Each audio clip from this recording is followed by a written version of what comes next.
Hey everyone, welcome back to my channel. I have a very cool video today on Tableau Spatial Analytics. I'm going to go through several different use cases on how you can use Tableau Spatial Analytics. I'm using New York City biking data, and we're going to map out where all the collisions happen and where are people actually dying from all these collisions. So it's going to be pretty cool. I'm going to show you guys and walk you through on how you can use Tableau Spatial Analytics and how it can better suit you and how you may use it in your an organization. So this Tableau really beefed up their mapping capabilities and spatial functions back, I believe, in 2020.2, where they started providing new mapping backgrounds, and I believe they incorporated buffer, which I'll show you guys in that release. So one of the backgrounds is street level, which I'm showing you guys here. It's really cool because it shows that granularity of detail you may need. It looks very crisp and clean, almost emulates Google Maps. So very impressed with that new release they had, and how clean everything looks. So for use case number one, I created a density map, just looking at all of the collisions that happen with bikers in New York City, and we'll look at a couple different boroughs. So just looking at high volume, just from a zoomed out point of view, we see a lot of accidents and collisions around areas where there are bridges, and where there's a lot of bridges, there's a lot of traffic and high volume of cars. So that could lead to one reason why there's a lot of incidents around the bridges, and even in the Times Square area, which is just a heavily populated area with people and with cars. A lot of traffic going through there. Versus, you look at the Upper West Side or the Upper East Side, there's not as much going on. There's a little bit less collisions up there because it's not quite as heavily traffic, and it's not high volume area like some of the areas with the bridges. So if we start zooming in a little bit to get a better sense of what's going on here. So this is the Williamsburg Bridge, and there's usually a lot of traffic coming from there, obviously between Brooklyn and Manhattan. And if we want, we can start looking at where's the incidents happening, looking at the different street names. And the darker the volume, the darker these dots, means there's a lot within that area. So we can look at all different parts. Even by the Lincoln Tunnel here, there's always a lot of traffic there coming out of Jersey into Manhattan. And same with the Queensboro Bridge here. So that's pretty cool for Manhattan, but we can also check out other boroughs, what's going on in Brooklyn.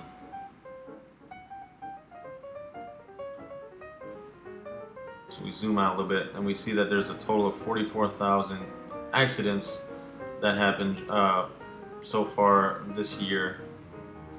So we can start looking at where a lot of the accidents happen. Looks like large main streets. We can even do Queens and see where that's happening, and I suspect close to the bridges as well, where there'd be a lot of population, a lot of traffic, even down here. So that's just one way you can use mapping, which is pretty cool, is creating density maps, see where a lot of heavy traffic or whatever it may be, where do you want to see high volumes of, and where is most of that taking place. So that's use case number one. Use case number two, another cool feature within maps, it's not new, but this is cool, is layers. You can start doing layers. So I wanted to see, okay, out of those collisions, where are the deaths happening, and is it related to maybe income? Is it areas with low income, or is it areas with higher income? Where are most of these accidents happening? So I just randomly chose that. I was gonna do population, but since New York City is just so heavily populated, this whole part was all red. All the boroughs were red, so it wasn't worth doing that. But just curious to see, has income have anything to do with this? And we see it's all high income over here. We see up here in the top right, which is probably the Harlem area. It's a little bit lower income, but it's really hard to say. I mean, it's hard to say because you look at down here, this is all financial district, the Lower East Side, Times Square area. And there's still a lot of deaths over here that's taking place. So let's take a look at Brooklyn to see if that's the case. And we see Brooklyn, there's a lot of deaths here. We see that 2019 is definitely way above average, the average being 5 for past 8 years. Total of 44 deaths. Yeah, like I said, it's hard to say. You know, we see there's a lot of, there's more of a low income area over here, maybe, Bushwick or Brownsville area. So in Tableau, you can add layers, and there's different features within layers on what you can do. So this one I did per capita income. I think this is all built in within Tableau, so that's why they had 2018.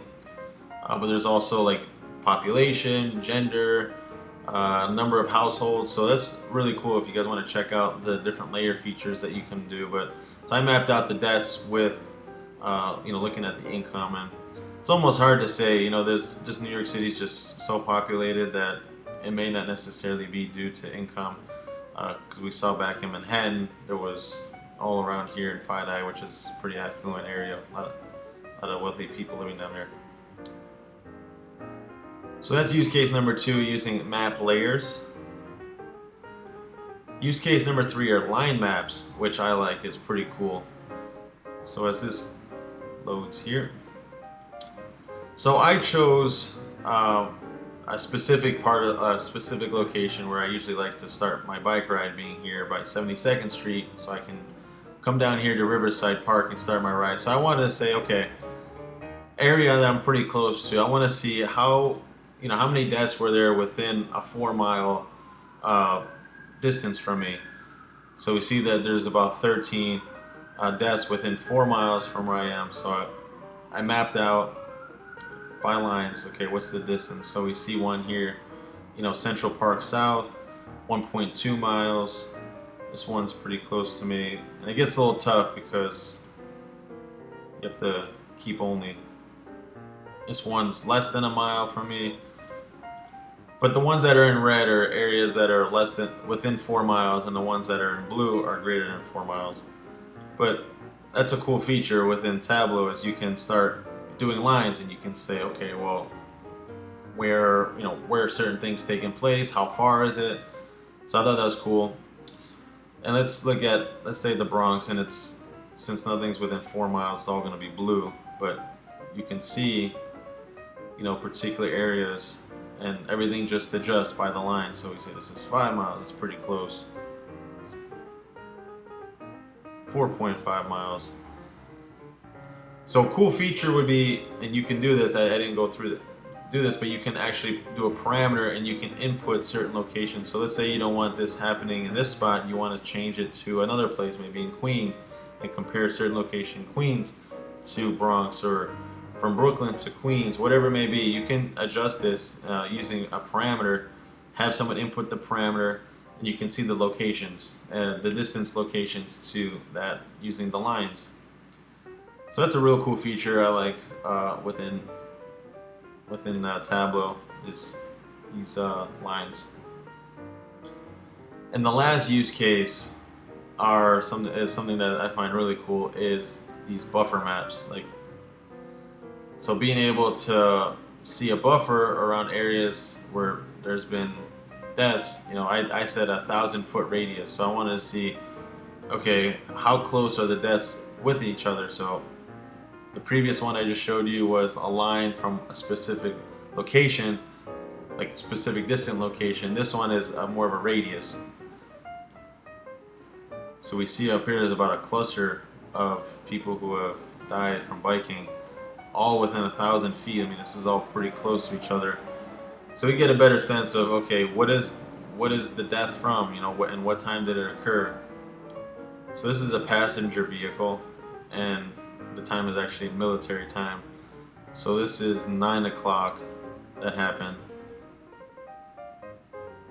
This one's 11:15. This is another passenger vehicle. This is at 1:25 in the afternoon. So these two occurred late at night. This one's more in the afternoon. Same with, these are more in the evening time. But we see it's all close to within large areas, like large populated areas of traffic. So this is pretty close to the highway. And if we zoom out a little bit and we come to, let's say, Brooklyn, because Brooklyn has the most incidents and the most deaths. Seems to be a high cluster over here. That's all within these main streets. I believe this is Broadway here. So you have these very, populated areas, and you can see within 1,000 feet, where was the death. So we see it's all very close to heavily trafficked areas. Looks like this one was in the morning. Someone got hit by a tanker. Unknown tractor truck. So some really cool features within Tableau. Buffer was a new one. These street level backgrounds is a new one. How crisp everything looks, and you can really see full detail in all scales on how you zoom in and zoom out. So if you guys have any comments or questions or want to see how I did this, feel free to comment below, and I can do another follow-up and show you how I developed these maps and how I started showing you how I created the buffers and the lines and all that. So feel free to comment below, and thank you for watching.